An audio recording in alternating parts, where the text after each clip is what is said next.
comes to me, what would I say to a person who is about to give up on life, who has really reached the end, and they feel like life is not going to get any better? Let's say they got a lot of health problems, they got a lot of things. You look at the situation, you might even be wanting to give up and say, well, basically, I don't know what to say to you. You don't want to tell a person, well, jump out of a window or kill yourself or take some pills. I think it's a kind of interesting thing. It makes me think about William James when he was asking that question. What would you say to a person? I think that's when you start thinking about religion and things like that. When you say, well, you got to have faith in God. You got to just believe. Why do we say that? That's kind of an interesting thought in my mind. And I'm not taking this from a perspective of disbelief or a perspective of doubt, but I do see a power in religion. I see a power there. And I see it more as the power of faith itself. When you have faith. When I was in high school, I was very depressed. And I wasn't at the point of committing suicide, but I was really depressed. And I kept thinking, somehow it's going to get better. I don't know how. I just don't know how. I just know it's going to get better somehow. And I really had that faith. And things did happen that turned my life around.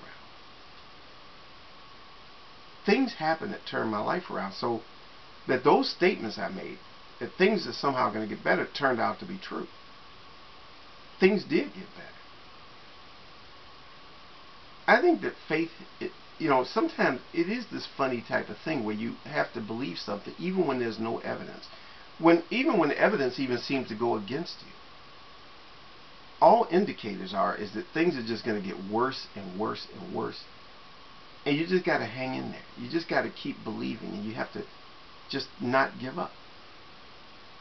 No matter what. Even though the worst things happen to you. I think about when I went back to the doctor. Going through this situation, dealing with being diabetic and dealing with being type 1 diabetic, where I have to depend on insulin. Something I had never had to do before. Because before I could just control things by just going for walks and everything when I was type 2 diabetic. Just exercise, whatever. And watch what I eat. And now, even when I watch what I eat, I still have to take insulin, because if I don't, my sugar goes up through the roof. The thing is that, it's been now a couple of years, that I've been dealing with this. But I never gave up.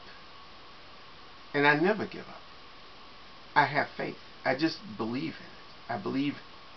I believe in my method. And that method is to just believe that there is something, some force, whatever you want to call it. I don't care. It doesn't even matter. And it's not necessarily because I read the Bible or something, but it's just that there's something out there that if you have faith, things are going to get better. And you keep moving in that direction, things will get better. But, things getting better in my life wasn't just simply sitting in a room, praying, oh God, please let it get better, let it get better. No, it wasn't like that. It was that I believed things were going to get better. But I always kept working toward making things better. Always looking for a way. Always thinking about how. And being open to things. And then situations came up in my life when I was in high school that opened doors. In my situation with, being diagnosed as type 1 diabetic, there were people in my life who were there, really good people, like my doctor, and the nurse at the clinic, and other people, and the nutritionist, who's a really wonderful person. There are people who have really been very helpful to me, and I'm thankful to those people. And whatever it is, some people would say, oh, well, that's not God. God had nothing. My discussion right now isn't about God. I think that would be the biggest mistake anybody can make, is to think that what I'm talking about is God. Because I actually think that using the word God or talking about God is a distraction from the main point that I'm making. And that is that in life, again, I think about William James' question. What would you tell a person to encourage them to keep going. You know, and I know his famous thing. He says that if you believe that life is worth living, your belief will help bring about that reality. I'm probably not. I know I actually didn't quote that exactly right, because he said something slightly different. But the main point is exactly that. That if you do believe life is worth living, that belief itself has a certain power. It's the belief itself that has the power. Because you do start to see things according to what you believe. Yes, it is like, you know, that name of that famous book by Wayne Dyer called You'll See It When You Believe It. You really do see things when you believe it. Now, some people might say, well, the things you see are crazy. Well, maybe.